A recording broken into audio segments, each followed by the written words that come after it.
Hey guys, Andrew Gerard. Today I want to share with you just a very small, quick tip. If you ever have to do a shoot outside in natural light and you've got cloud coverage and the light is somewhat flat.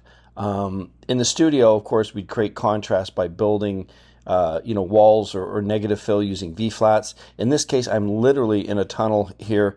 As you can see, my model, Brittany, is just at the mouth of the tunnel. There's one behind her there, and then there's one just in front of her. It is very flat, but yet we have this really nice billowing light source. So the first tip is I shoot with a black Pro Mist filter on my lens. I shot this with the Sony A7R5 and 85mm at f1.8, and you get this nice billowing, blooming highlights, but I also make a layer here in screen mode, as you can see, to accentuate that. So I'll turn that off and on. So you can see I have a little bit here in and around the dress where it's really nice soft light coming in. But when you add this, it gives another touch. So what is this layer? Well, it's really simple. It's a layer with a brush, paintbrush, with just a few white dabs. I'm going to show you a couple more images and exactly how I did it by doing one for you. Here is a second image. Same thing again. You can see that there's a light source behind her, and we add that in, and it looks fairly natural. Again, this is in screen mode. I'll show you another image here, and this was very interesting. You can see that there's just a mild shadow on the left side of her face here. So because of that, I put my phony light source to the right. You can see how much more, not only contrast it adds, but also just attention, because our eyes go to the lightest part of an image when we see it. And then last but not least, let me show you, let's see here. Yeah, perfect. Here's one I haven't done yet at all. And as you can see, if we take a look at her face, there is more light coming from this side, slight shadow on her nose and under her jaw. So we are going to do a light source over here. Now, so we'll start off by creating a new layer.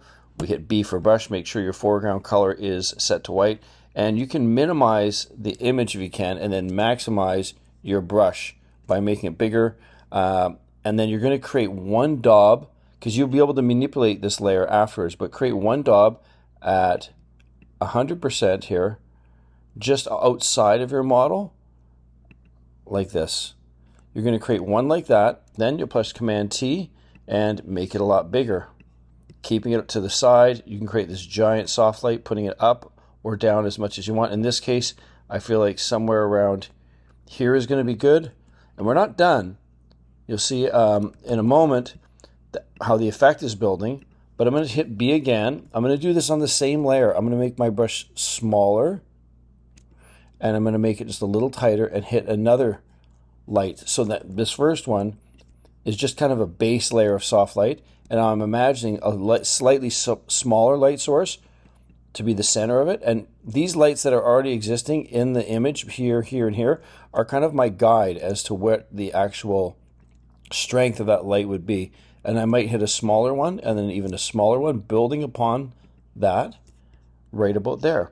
So now if I turn this off and on, you can see how much of a dramatic difference this makes. Of course, this is going to affect all the other parts of your image.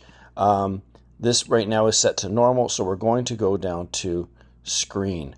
Screen is going to help us just a little bit more, as you can see, than normal. You can try this in soft light as you want as well, if you wanted a much softer effect. For me personally, I really want the punch of it. Lighten is going to do something else depending upon your image. These are in black and white, so I don't have to worry about any weird color anomalies. And that's it. That's as simple as it gets. I am going to put a vignette around the outside of this because it's quite light down here near the bottom. But I'll show you a couple more of these as we go through.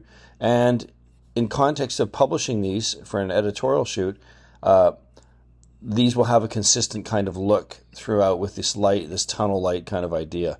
And I think that here's another one that we shot outside, and this light source up here was actually added as well, doing the exact same thing, because there was flat light out. I was on vacation. I'm in Toronto right now traveling, and Brittany from Icon Models was available to come out for literally 30 minutes and shoot at the Union Station in Toronto. If you're from Toronto, you know where that is. I'll show you a couple of images from that shoot using the exact same technique. Once again, up here in the top right corner, you can see the light source added there, enhance it kind of exaggerating the natural light source. And you can see the softness of it there. Anyway, I hope you enjoy this small technique.